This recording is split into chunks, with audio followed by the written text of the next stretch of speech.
कि वो परमात्मा सतलोक में रहता है, वहां से चलकर आता है। अच्छी आत्माओं को, जो दृढ़ भक्त होते हैं, उनको मिलते हैं तो क्या करते हैं? उनको तत्व ज्ञान से परिचित कराते हैं, अपने से परिचित कराते हैं और सचखंड सतलोक लेकर जाते हैं। फिर उनको वापस छोड़ देते हैं ताकि ये मेरे गवाह बने। अपना आत्माओं वेद बताते हैं भगवान ऐसी लीला करता है, और जिनको परमात्मा मिले उन महापुरुषों ने यही बताया है कि भगवान ऐसी लीला करते हैं। और वो परमात्मा है कौन जिसको हम पहचान सकें कि भगवान कौन है? तो जिन महापुरुषों के दास ने शुभ नाम अभी आपको गिनाए थे, उनमें से इन महापुरुषों ने सभी ने परमात्मा की गवाही दी है, एफिडेविट दिया है।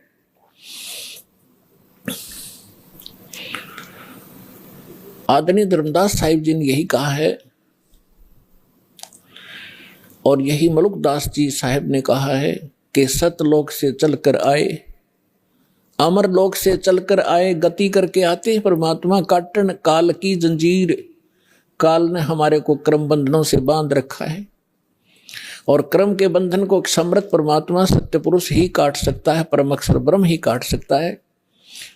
कर्म के बंधन को, कर्म को, प्रारब्ध में किस्मत में लिखे हुए लेख को या संचित कर्म को न तो श्री ब्रह्मा, ना श्री विष्णु, ना श्री शिव, ना देवी दुर्गा, और ना ब्रह्म ना परब्रह्म, केवल परम अक्षर ब्रह्म ही काट सकता है। वो इसके अतिरिक्त और नहीं, उस कर्म की बेड़ी को नहीं काट सकते।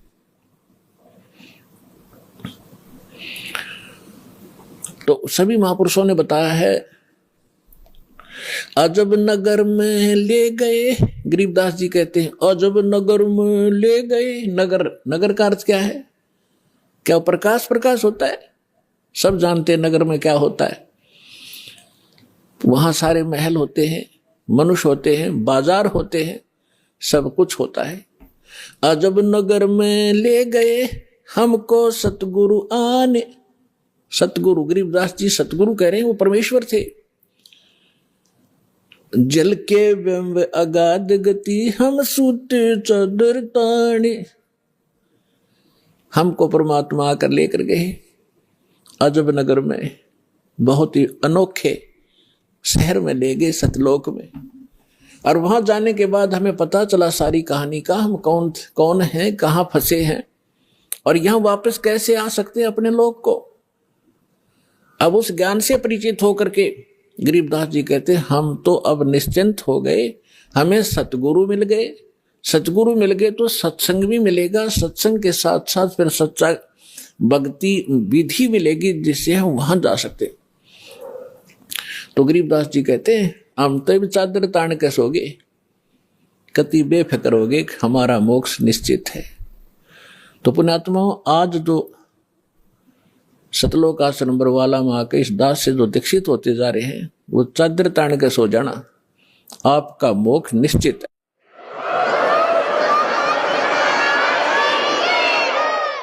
लेकिन रहना मर्यादा में, और मर्यादा में भी तभी रहोगे जब आपको यहाँ का दुख दिखेगा और वहां के सतलोक के सुख का आपको आभास होगा। और फिर धीरे धीरे कैसा समाज बनेगा, या माया की जो दौड़ है या आग लगी हर एक के अंतःकरण में, या शांत होएगी। आप माया के पीछे किस लिए भाग रहे हो? बड़ी कोठी बनाऊंगा, गांव नगर में मेरी शोभा होगी, फिर लड़का लड़की ब्याहूंगा, खूब बैंड बाजे बजवाऊंगा, तू करवा के, और खूब दान दूंगा, लोग देखेंगे बड़ा दान करा भाई इसने। तो ये दोनों बीमारी आपका समझ में आ जाएंगी कि आज तू बेटी ब्याह रहा है या बेटे का ब्याह कर रहा है, और कल मृत्यु होगी, फिर कहाँ गए तेरे वो तू टक्कर मार कर रोएगा। तो पुण्यात्माओं, यह सच्चाई है। आज तक को बताने वाला दृढ़ता से सामने आ नहीं सका। ये सारे नकली हैं, ये केवल वही बातें करते हैं जो समाज में अच्छी लगे। वो डॉक्टर नहीं होता, जो ब्लड प्रेशर के मरीज को, हाई ब्लड प्रेशर के मरीज को कहे घी खा ले छक्के, वैसे खा, कोई दिक्कत नहीं, वो दुश्मन है उसका। तो पुण्यात्मा इसी प्रकार के जितने भी हैं ये सच्चाई नहीं कह सके, क्योंकि उनके ऊपर परमात्मा कबीर का पंजा नहीं था। इस दास के ऊपर दया हुई है, संघर्ष बहुत करना पड़ रहा है, लेकिन परमात्मा का साथ जिसके साथ होता है वो हार नहीं होती उसकी, क्योंकि हमारा उद्देश्य कल्याण है। पर पूरे विश्व का कल्याण लेकर चल रहे हैं हम, पूरे मानव का कल्याण होगा, पूरे प्राणियों का कल्याण होगा। क्योंकि जैसे आज ये परमात्मा की वाणी है, इसमें इतनी शक्ति है जो स्वयं परमेश्वर ने आके बोली है। उसके बाद फिर गरीबदास जी के माध्यम से जो वाणी बुलवाई है, उन्होंने वही वाणी एचडी दे दी, और उस वाणी को फिर दास बोल रहा है। यानी अधिकारी के द्वारा जो वाणी बोली जाती है उसका असर होता है। पहले भी आपको बहुत बार सुनाया है, जैसे एक राजा की पत्नी एक शिष्य थी संत की। राजा इसका विरोधी था कि ये गुरु बनाने की आवश्यकता नहीं होती, राम राम घर बैठ के कर ले। तो राजा के इस भ्रम को निवारण के लिए संत ने एक थोड़ा सा एक फार्मूला अपनाया था। राजा गया उस संत के आश्रम में अपनी पत्नी के साथ कि महाराज क्या गुरु बनाना जरूरी होता है क्या? क्यों मूर्ख बनाते हो जनता को? भगवान घर बैठ के बज सकते हैं, कोई भी कर ले राम राम, इतना राम नाम ले ले। तो संत जी ने सोचा ये राजा है, यहाँ नाराज घना हो जाएगा। जब मैंने कुछ उल्ट सुल्ट जवाब दे दिया तो उसको कहा, राजन अब मुझे अपनी भक्ति का समय हो गया है, इसमें काफी समय लगेगा, मैं आपका प्रश्न का उत्तर दूंगा, मैं कभी घर आऊंगा आपके वहां दे दूंगा, वहां कभी आपको विस्तार से समझाऊंगा, तब समझ में आएगी। राजा बोला ठीक है। दिन निश्चित हुआ, राजा बैठ गया सिंहासन पर जच के, संत के लिए आसन लगवा दिया। आने की इंतजार थी कि कब आएंगे संत, अभी आने वाले हैं। सामने सैनिक बॉडीगार्ड खड़े थे, वजीर खड़े थे, कुछ बैठे थे। जब संत पहुंचे वहां पर और वहां उपस्थित सभी सैनिक जो खड़े थे उनको कहा संत ने कि ए सैनिकों, ए सिपाहियों, इस व्यक्ति को अरेस्ट करो। राजा की तरफ संकेत किया। अब वो सिपाही सोच रहे थे ये मंदबुद्धि व्यक्ति क्या बकवास कर रहा है। उस संत ने दूसरी बार फिर कहा, तीसरी बार फिर कहा, लेकिन कोई टस से मस नहीं हुआ। तो राजा ने सोचा इसका दिमाग खराब हो गया इस संत का, ये मेरा राज हथियाना चाहता है। राजा ने कहा कि इसको अरेस्ट करो, सैनिकों को। यही शब्द उसने बोले, यही वो संत बोल रहा था। राजा के कहते ही उस संत को 4-5 सिपाहियों ने आके जकड़ दिया। अगले आदेश की इंतजार थी, अब इसका करें क्या। तब संत ने कहा कि हे राजन, तुम घर आए व्यक्ति का ये ऐसा ही सलूक करते हो क्या? राजा ने कहा कि आप क्या कर रहे थे? कि मैं आपके प्रश्न का उत्तर दे रहा था कि आपका प्रश्न ये था, क्या घर हम खुद भक्ति नहीं कर सकते? गुरु की क्या आवश्यकता है? राजा ने कहा ये खाक उत्तर दिया तेने। बकवास करने लग गया कि नहीं सुनो जानते, मुझे छुड़वाओ पहले। राजा ने कहा छोड़ दो, ने छोड़ दिए। कि जिस प्रकार जो शब्द मैंने बोला कि राजा इसको अरेस्ट करो, ये टस से मस नहीं हुए आपके सैनिक, और आपने वही शब्द एक बार कहा था, मुझे 4 ने पकड़ लिया आकर के। तो आपके वचन में शक्ति है, आपके बोलते ही ये क्रियावान हो गए, और वो शक्ति जो आप वाली है वो राजनीति वाली मेरे पास नहीं है। मेरे पास शक्ति है अध्यात्म की। ठीक इसी प्रकार जो वचन मैं बोलूंगा परमात्मा की शक्ति सब पर कार्यवान हो जाएगी, और आप कहते रहना उसका कोई असर नहीं होगा। इसी से आप समझ लेना।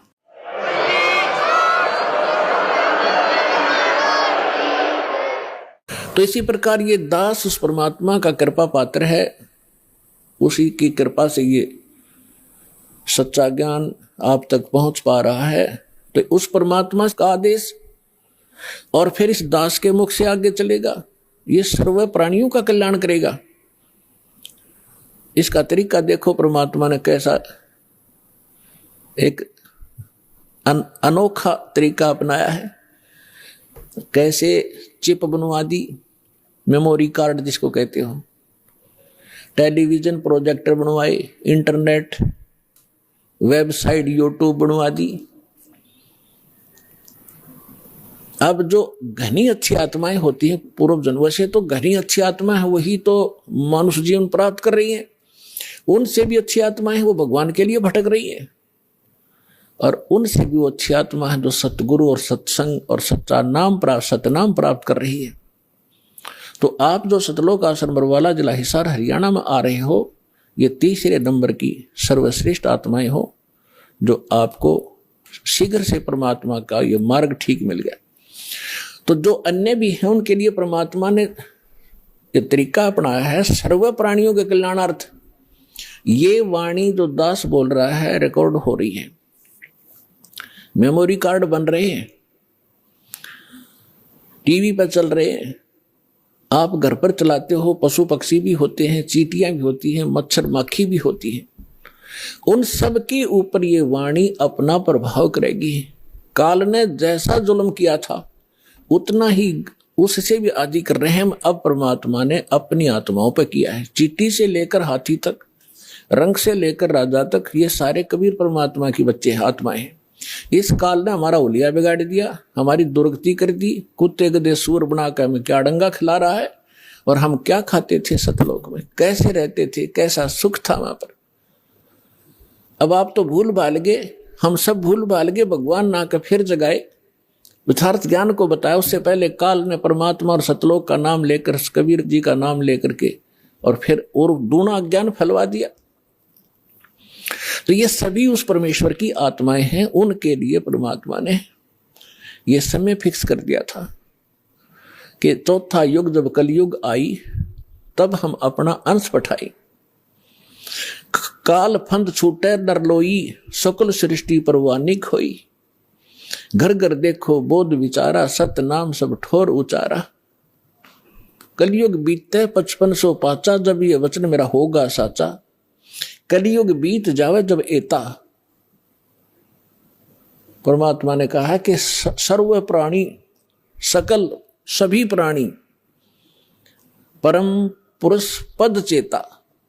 परम पुरुष यानी परम अक्षर ब्रह्म पूर्ण परमात्मा के पद यहां दो का बोधक है। एक तो गीता अध्याय नंबर 15 के श्लोक नंबर 4 में कहा कि अर्जुन, तत्वदर्शी संत की प्राप्ति के उपरांत तत्व ज्ञान रूपी शस्त्र से अज्ञान को काटकर उसके पश्चात परमेश्वर के उस परम पद की खोज करनी चाहिए, जहां जाने के बाद साधक लौटकर फिर संसार में कभी नहीं आते, यानी पूर्ण मोक्ष प्राप्त करते हैं। गीता अध्याय नंबर 18 के श्लोक नंबर 62 में कहा कि अर्जुन, तू सर्वभाव से उस परमेश्वर की शरण में जा। उसी परमेश्वर की कृपा से तुम परम शांति को और सनातन परम धाम, सनातन शाश्वत स्थान, उस स्थान को, उस परम पद को प्राप्त होगा। और यहां दूसरा पद का अर्थ है पद्धति। पद्धति माने परमात्मा के पाने की यथार्थ विधि, वो ज्ञान।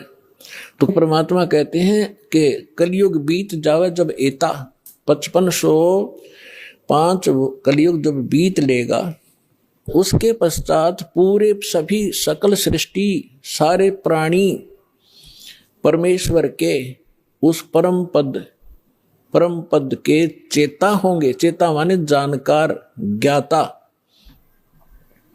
और सतनाम सब ठोर उचारा। आज तक सतनाम ये बक क्या करते थे, न कख नहीं पता सतनाम है क्या चीज। सतनाम 2 अक्षर का मंत्र है, जिसमें एक ओम है, एक तत् है। ये मूल मंत्र है जो दास आपको देता है। जैसे इन कमलों में बैठे जितने भी देवता हैं, ये अधिकारी हैं यहाँ के। तो हम अपने लोग को तभी जा सकते हैं जब हम यहाँ सब के नो डू सर्टिफिकेट ले लेंगे, क्लियरेंस मिलेगी। हम इनके ऋणी हैं, तभी हम यहाँ बांध रखे इन्होंने।